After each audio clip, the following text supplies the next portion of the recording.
One of the things liberals have done is really tried to police conservative humor recently. Jon Stewart, very effective at ridicule. And he had that run for a while, The Daily Show, where he was really moving the needle, even on policy. Republicans were terrified of this guy. And he was just roasting them. And the show was very influential. And then he dumped out and now lives on a farm, grew a beard. And when conservatives try to enter that realm of comedy, the liberals don't want to do it because they know how effective comedy is. They know how effective ridicule is. And number one, if you allow conservatives to have that in their arsenal, that could be very damaging to the liberal cause. But when conservatives are funny, it also humanizes them. What I'm talking about really goes back to the founding of the country.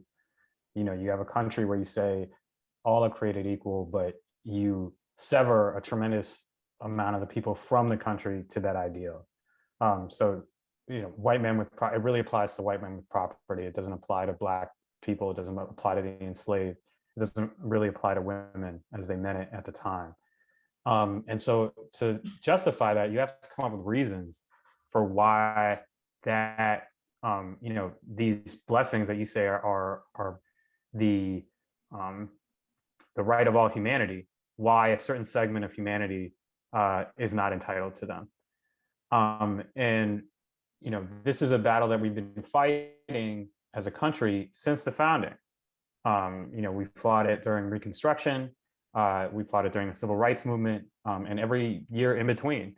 In the case of Ashley Sack, a woman named Rose, a Black mother with little control over her own life and no financial assets, passed down an object of invaluable worth. Rose was unfree. She was an enslaved woman held in bondage in Charleston in the 1850s, and she was about to have her child stolen from her. In that moment of grave threat that we can scarcely imagine, Rose grabbed a sack. She grabbed the sack that we were talking about tonight, the thing now known as Ashley Sack, and she started to pack it with a variety of items. The sack wouldn't be for Rose, as the name suggests. Instead, it would be for the child who would soon be lost, that 9-year-old little girl named Ashley.